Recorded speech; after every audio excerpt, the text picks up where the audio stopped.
Assalamualaikum students, welcome to ISF Academy and I am your course instructor Mr. Zainul Abidin.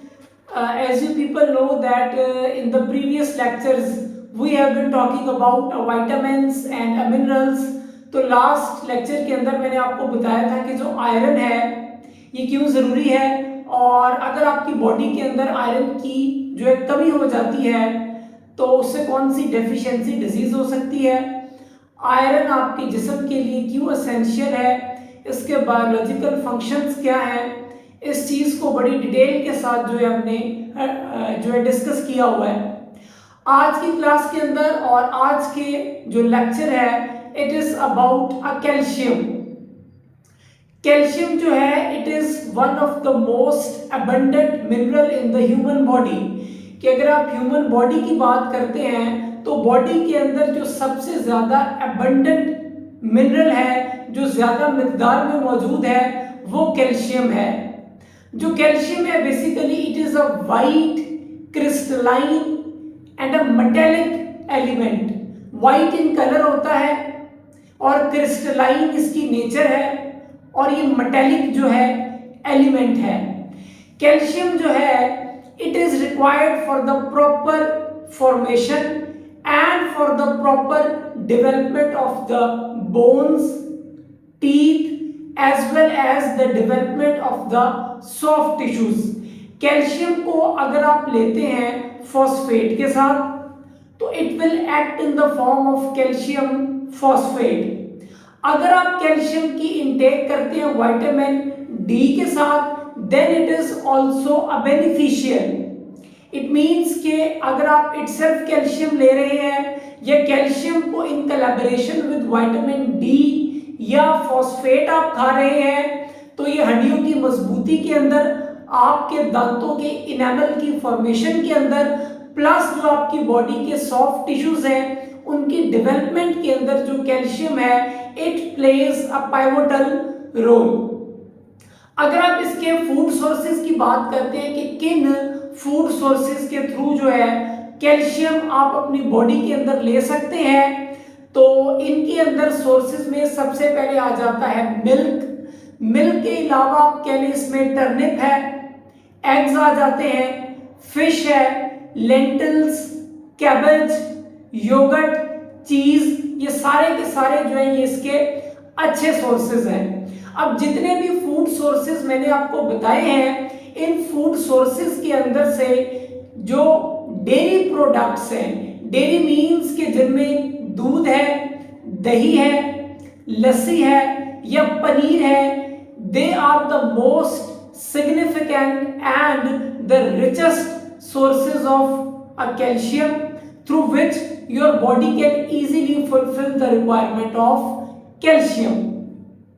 Further more अगर आप बात करते हैं कि कैल्शियम आपकी बॉडी के अंदर डिस्ट्रीब्यूटेड कितना है, so let us talk about the distribution of calcium in the human body. For example आप कंसीडर करें कि एक ह्यूमन बॉडी के अंदर जो कैल्शियम है it is approximately about 1000 grams, कि 1000 ग्राम तक जो कैल्शियम है ये इंसानी जिस्म के अंदर मौजूद होता है। इस 1000 ग्राम के अंदर जो 99% है it is present in your bones और जो बाकी 1% है it is present in the non bones. अब जो 99% आपकी हड्डियों के अंदर मौजूद है इस 99 के अंदर से जो क्रिस्टलाइन फॉर्म के अंदर कैल्शियम है इट इज 99% और जो बोन फ्लूइड के तौर पर एक्ट करता है। फ्लूइड मींस के जो मादा आपकी हड्डियों के अंदर मौजूद है उसको फ्लूइड आप बोलेंगे। तो बोन्स के अंदर 99% कैल्शियम क्रिस्टलाइन की शक्ल में है जबकि 1% जो है ये बोन फ्लूइड की सूरत में एक्ट कर रहा होता है। अब जो मैंने आपको बताया था कि जो 1% नॉन बोन के अंदर है, नॉन बोन अब क्या चीज है, आपकी बॉडी के जितने सेल्स हैं ये सारे के सारे क्या हैं, ये नॉन बोन्स हैं। तो जो 1% कैल्शियम बच जाएगा it is present in the extracellular fluid and intracellular fluid, के सेल्स के बाहर जो फ्लूइड है वो एक्स्ट्रा सेलुलर है which is also known as ECF, और जो सेल्स के अंदर मौजूद है it is known as intracellular fluid, के जो सेल्स के इन बिटवीन है. So it was all about the distribution of calcium in the human body. अब the most important point of the topic is that if calcium becomes a deficient in the human bodies, अगर calcium किसी वजह से आपके जिस्म के अंदर इसकी मिकदार कम हो जाए तो इसकी वजह से 3 किस्म की जो बीमारियां हैं वो कैल्शियम की कमी की वजह से हो सकती हैं.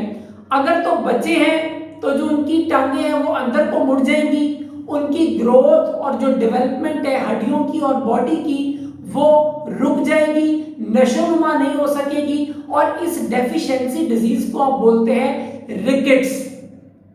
And particularly in the adults, जो बड़ी उम्र के लोग हैं कि जिनमें 40 साल या 45 साल के बाद जो कैल्शियम है उसकी कमी होती है, तो उनके अंदर 2 किस्म की डिजीजेस होती हैं. एक है ऑस्टियोपोरोसिस और दूसरी है osteomalacia.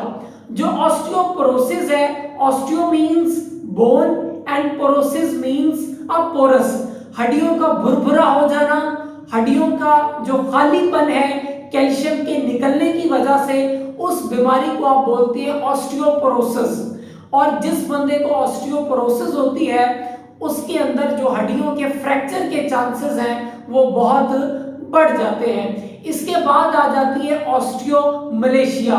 Osteo means bone and Malaysia means softening. तो जो आपकी हड्डियां हैं वो सॉफ्ट हो जाती हैं क्योंकि कैल्शियम उनके अंदर से निकल जाता है, उनकी इंटेग्रिटी या जो मजबूती है वो टाइम के साथ खत्म हो जाती है.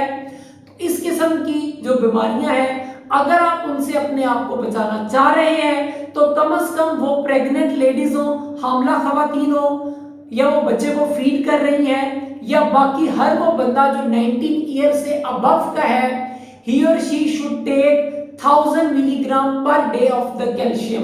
एक दिन में कम से कम आपको 1000 मिलीग्राम कैल्शियम जो पर डे है ये रिक्वायर है आपकी डाइट के अंदर. और अगर आप नहीं लेते तो इसकी वजह से रिकेट्स, ऑस्टियोपोरोसिस और जो ऑस्टियोमलेशिया ये हो सकते हैं.